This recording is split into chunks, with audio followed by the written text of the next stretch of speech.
Okay, so this is going to be a very brief screencast on the powers of Congress, what the Congress actually does, what they can do for our country. This should be pretty quick. I'm not going to talk too detailed about what Congress does or what their powers are, but just kind of a overhead view of what they do. All right, powers of Congress can be separated into two major categories: expressed powers and implied powers.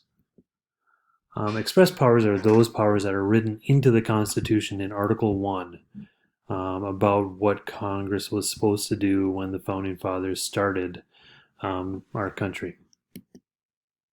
Implied powers are just like that, they're implied. They stem from our expressed powers in the Constitution, and this is called the Necessary and Proper Clause. And I have the Necessary and Proper Clause. It's in Section 8 of Article 1 in the Constitution.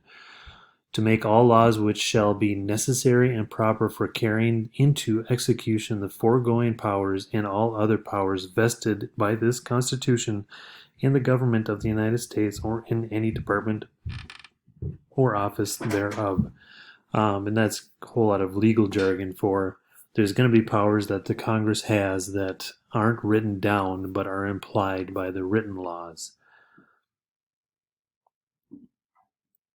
All right, on the left here we have express powers that Congress has that is written into the Constitution, and the main one that you know of is create laws. That's a power unto itself. There's a whole lot of implied powers beyond that. Another express power below create law is levy and collect taxes. It is up to the Congress to they hold the purse strings of the government, meaning they are in charge of most of the money raised and spent. The president can suggest ways in which money can be spent or raised, but it's up to Congress to do that. So in the Constitution, it gives them the power to levy and collect taxes. But in the Constitution, it's not written that they can punish tax evaders, but it's implied. And that is one of the implied powers of Congress. They can write laws that punish tax evaders.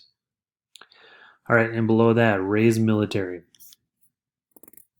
It is up to Congress to create the military and raise the military, if you will. It does not state in the Constitution that they can create a military draft, meaning they can draft volunteers into the army. But it's implied because they have the power to raise that military. All right, and below that, another power of our Congress is to establish a post office. You wouldn't think that this is something that was in the Constitution, but is written in the Constitution in Article 1 that there shall be a federal post office, and it is up to our Congress to regulate that post office. So that is an expressed power.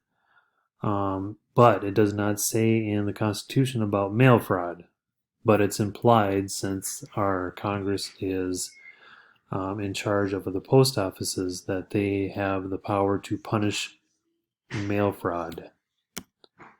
All right, another express power of Congress is to regulate commerce. And that's just sale and taxes between states and between the United States and other countries. But one thing that is not in there is a federal minimum wage. But since our Congress is in charge of commerce and other monetary transactions, it is implied that they can establish a minimum wage. Okay, so some of the individual powers of both houses of Congress, and remember we're a bicameral Congress, meaning we have two houses, the House of Representatives and the Senate.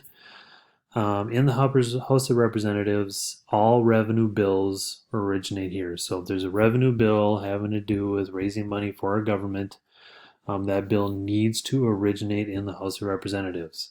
It cannot start in the Senate, however, it needs to go to the Senate after the House of Representatives are done with it, but it has to start in the Senate. The House of Representatives have the sole power to impeach the president, cabinet members, or judges, or the vice president. They have that power to impeach. Now, impeachment just is a formal list of crimes. It's not a removal. Okay, so the Senate only powers. The Senate approves federal judges and cabinet members, which are suggested by the president. The Senate can only approve treaties. Only the Senate can approve treaties with other countries and with sovereign tribal nations within the United States. The Senate can only remove a president, cabinet members, or judges, or the vice president after the House of Representatives impeaches them. Only the Senate can remove them from power. All right, some of the powers that both houses have, and those are called concurrent powers. Both houses regulate elections. Both houses can borrow money. Both houses can establish and maintain courts, and actually these things they have to work together on. And both houses regulate commerce.